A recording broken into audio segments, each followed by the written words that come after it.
Hello everybody, I want to reintroduce myself and my purpose on this channel. This is Send It Delivery Co. I recently put an announcement here that I'm going to be switching over to a different channel, and that remains true for my kind of personal story and a lot of life that I want to focus on that does not involve shipping things and driving around the country for business. But I want to get active on this channel again, and I want to do that to actually put some helpful content up. So my focus now is going to be a little bit more on hopefully being helpful to people who might want to start a small business, whether it's in transport or it's in something else, sharing my story, and that's about it. I also have some really cool content for videos soon, because I just did a 5,000 mile trip with this car, this trailer.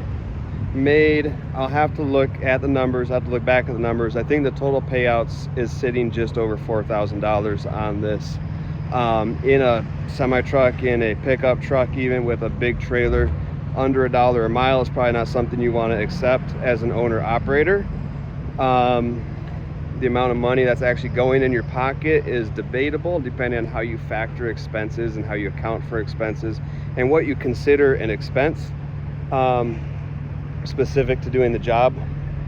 But I think with a car where my direct expenses in fuel anyways is under 15 cents per mile, I think that 85 cents a mile average to 90 cents a mile average driving is really quite good. But it's one of the constant debates, I think, of this business and this industry in general. What's actually good? How much money you actually putting in your pocket after you account for expenses? So I can go back through and do like a more detailed breakdown of that in a future video, hopefully soon. I'm trying to get some more time set aside. I chose like the loudest, busiest possible place to do this video. The moon was visible here a second ago. It's kind of covered by clouds now. I thought it was a nice scene, but it's also extremely loud here. Anyway, so I could break down really quick. I don't know what you're interested in. If you're watching this video, I didn't really have a great handle on what I wanted to talk about. I kind of wanted to do two things: answer a question, can you start a transport business with a small car, with a regular sized car? I want to answer that question with a yes, you can, and you probably should if that's what you have. Because before you go spending money buying bigger things and then, taking on debt perhaps to do that, or, just throwing your money around in different directions that you don't really even know, unless you really, really have a good handle on what you want to focus on, you're just going to throw your money at different things, this direction, that direction, all different directions, until you figure out exactly how you want to operate and how you want to model your business anyways. So in my opinion, start with what you have right now. If you don't even have a car at all, transport might be a tough industry to get into, but I'm not even going to say impossible on that, because in certain areas there is such a thing as bicycle couriers, motorcycle delivery, etc. If there's a will, there's a way. You can get into what you want to get into, but I, in my personal opinion, would say start what you have, do it for a little bit so you understand, because there's a lot of things that don't translate between a car and a truck. Gas mileage, cargo capacity, towing capacity, obviously all those things are going to be different. Even the platforms you might use to find loads. I can use, with this car, I can use uship.com. I can use a few others that are similar that I don't use, because I've found that I have built up my reputation here and it works for me. And actually one of the others that used to be accessible to someone like me is no longer accessible. That's Shipley. You need to have cargo insurance for Shipley now. It didn't used to be that way. I use uship. I would use different platforms if I had a truck and trailer, like DAT load board, or Truck Stop, and others. Central Dispatch is a really good one if you want to do vehicle transports. So yes, there's a lot that does not translate, but there's a ton that does translate. I'd say there's more that does than doesn't. And what I'm talking about is this, just the general concept, the general idea of contacting people, making offers on things, getting loads lined up, figuring out the logistics, all of that stuff. Just how does it work in general to make money by moving things for other people?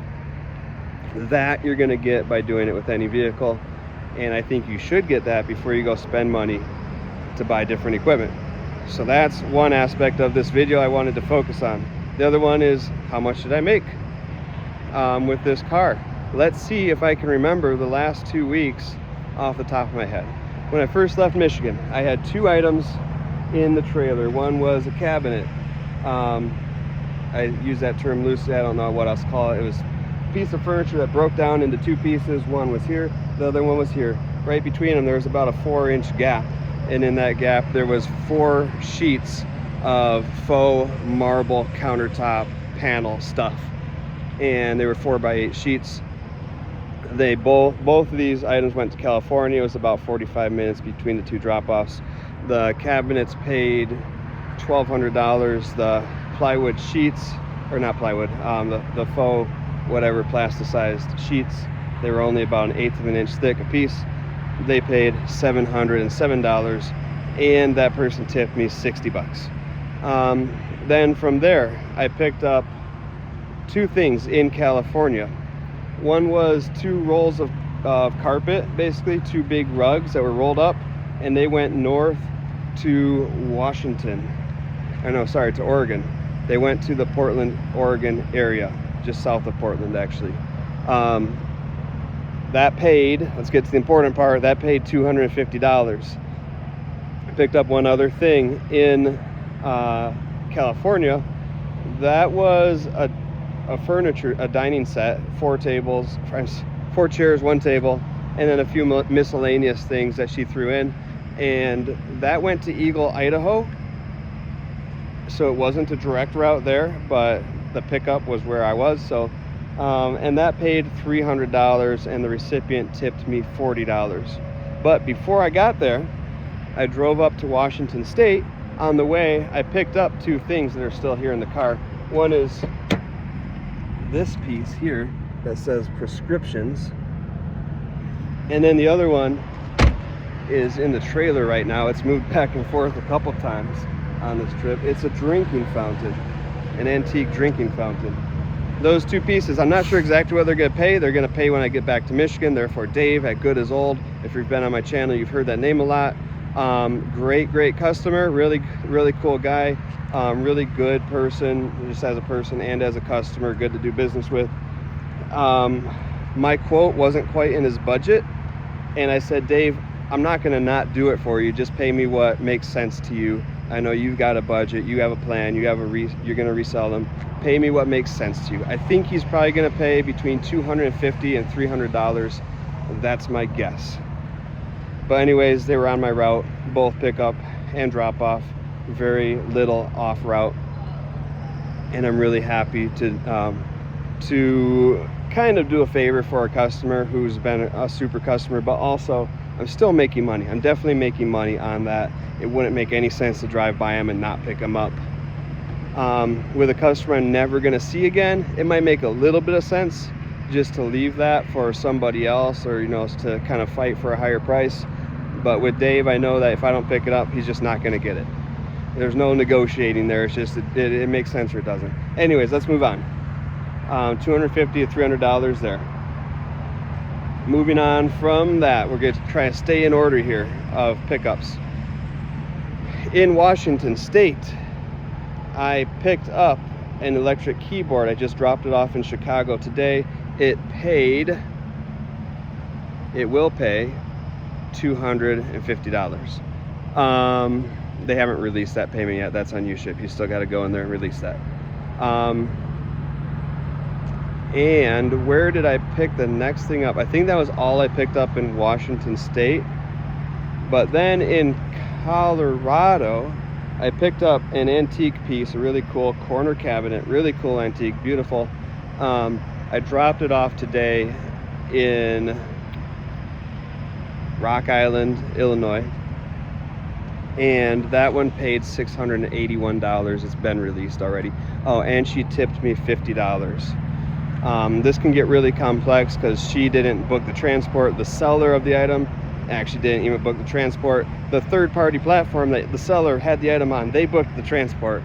She tipped me $50, like I said. And then also in Colorado, I picked up this boar statue, B-O-A-R, really cool statue.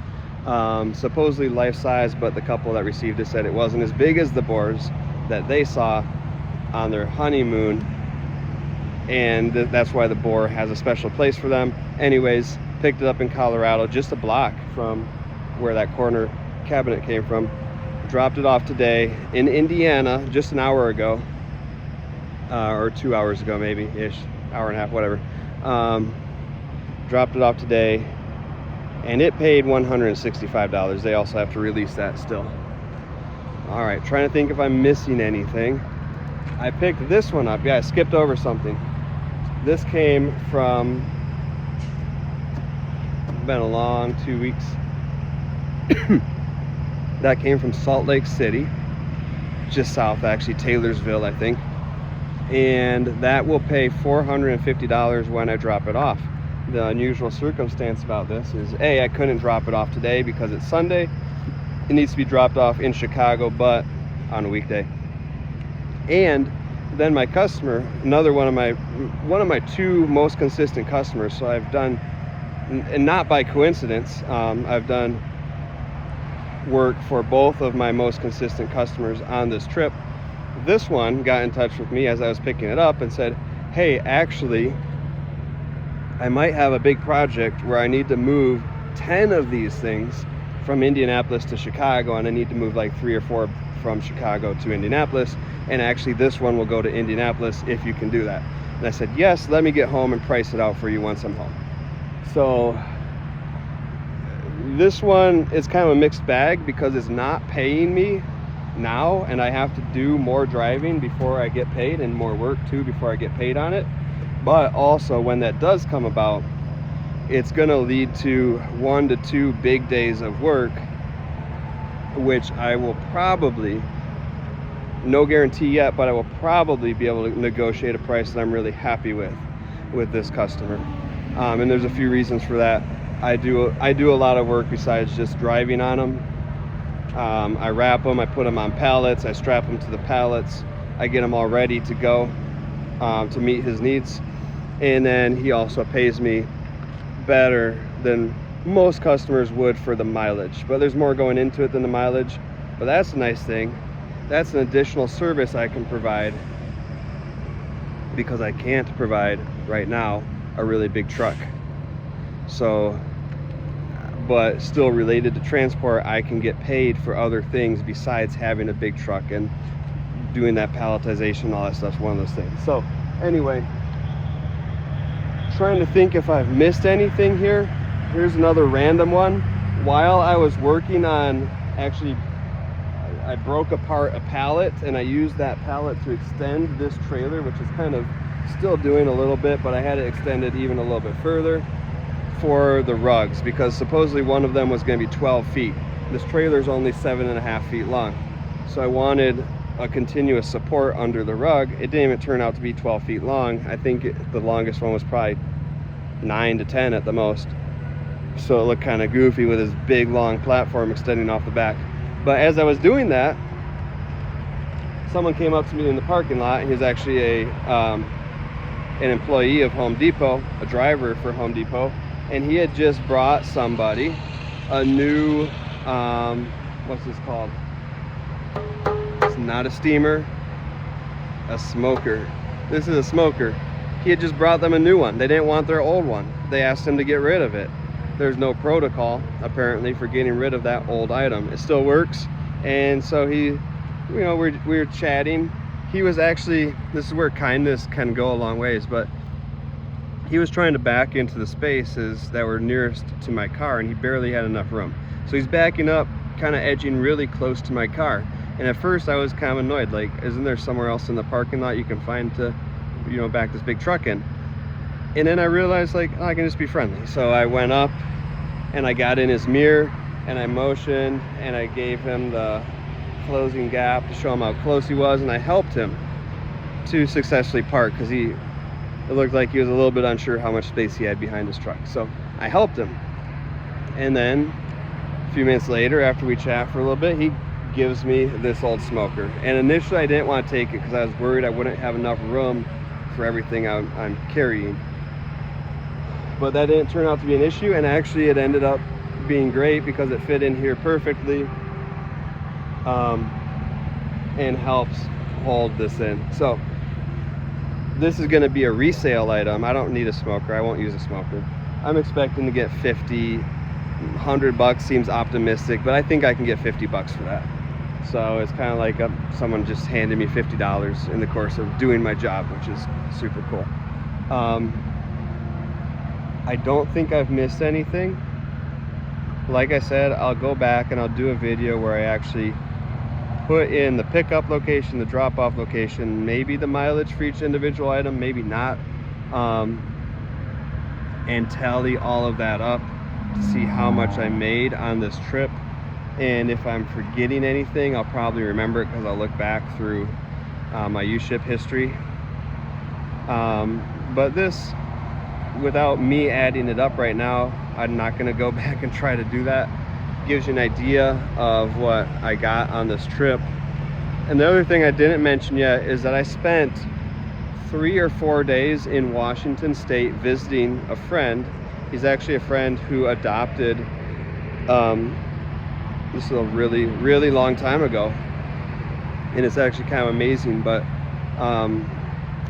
my ex-wife and I rescued a dog who was a stray, and we found her just roaming in some cornfields as we were stopping at this really, really random Amish store in the middle of nowhere, because she wanted to. And so we went there, we looked around, whatever, she bought something, I don't remember. What I do remember is that as we're driving away, there's this dog in the road. And I'll tell you the story really quick, even though it's unrelated. We tried to get the dog to come to us, and she wouldn't come to us. So we went to knock on a neighbor's door, the closest neighbor. It's like, this is the country, so there's a neighbor like every quarter mile, maybe half mile. So we go to the only door that's really within sight. We knock on the door to ask, you know, is this your dog? Do you know whose dog it is? And when I knocked on the door, that person's dog slipped out, and that scared this dog that was in the road, and she ran and jumped into, I'm just gonna give you her name because that sounds so much better to me than saying naming her by her relation to me, but she jumped into Alyssa's arms, and then we had a dog. And we couldn't really care for a dog at that time without making significant changes to our plans. So long story short, I ultimately rehomed this dog with somebody else. This was 13 years ago. And relatively recently, I've been friends with this person on Facebook ever since. I never really see him post anything, but fairly recently, like within the last year, I saw him post pictures of himself, and he had the dog, whose name is Topaz. He had her in the pictures, and I assumed, you know, she's probably passed on by now. But I reached out, I began to keep in touch, and I told him I'd like to come visit you, I'd like to see Topaz. And I said that without any high expectations of ever getting to do that, because it's a long ways away. He's actually a travel physical therapist, so he lives in a different place every 6 months. He was out in Washington State right now, like past Seattle, out on the other side of the Puget Sound in a place called Port Orchard. And you know, it's a long ways out of the way for anything, And actually, I probably most likely gave up a lot of my rate per mile in order to do that, but it also still came out better than I expected, because half of this trip was based around making this visit primarily, not around finding items to transport or transporting items. So I took a couple things that came up along the way, but there was a pretty good detour there. Everything between California and then Washington State, and then like from Washington State to the point when I dropped off in Idaho, all of that stuff was out of the way. And I found a couple little deliveries, like I mentioned, that paid. It wouldn't have been the rate per mile that I would have been looking for if my primary intention was to make money by delivering things. But my primary intention was to visit Charlie and Topaz, which I got to do, and still came out at the end of the day, at the end of the 2 weeks, with the numbers that I came out with. And those numbers don't look too bad to me, even considering that half of the trip wasn't about doing deliveries, and there were 4 days where I literally didn't even get in my car at all.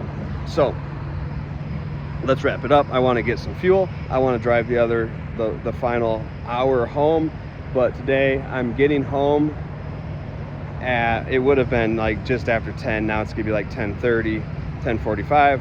That's fine. That's still perfectly reasonable for me.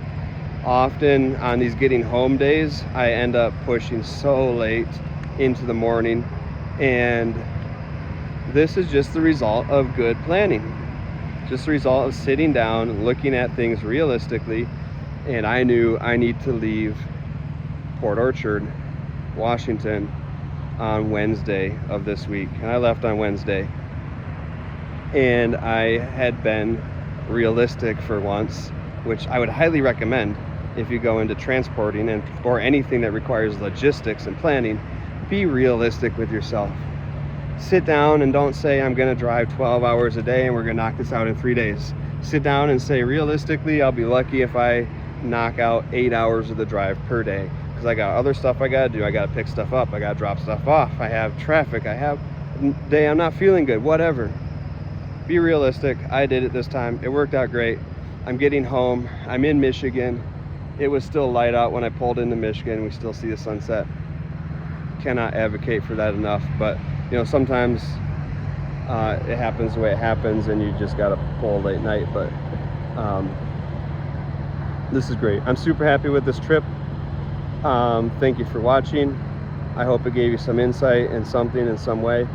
I'm glad I could share a story of a really pretty relatively good trip. This is the super rough draft of that, and I'll try to get a really cool polished video up soon. But at the same time, I might not go overboard with that, because you know, my intention is to be helpful, not necessarily to put super polished content on this channel.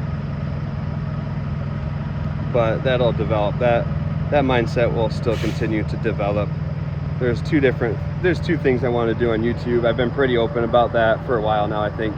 One is to be helpful, to provide good content, to provide information to other people who might be interested in transporting stuff for a living. I think you need to think really long and hard before you go into that, because it's not for everybody.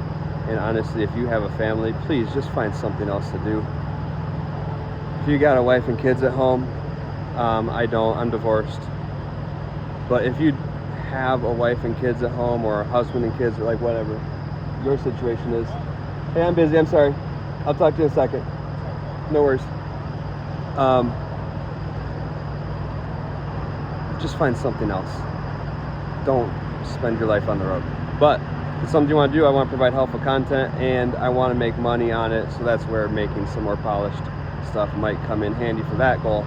But thanks for watching. Catch you later.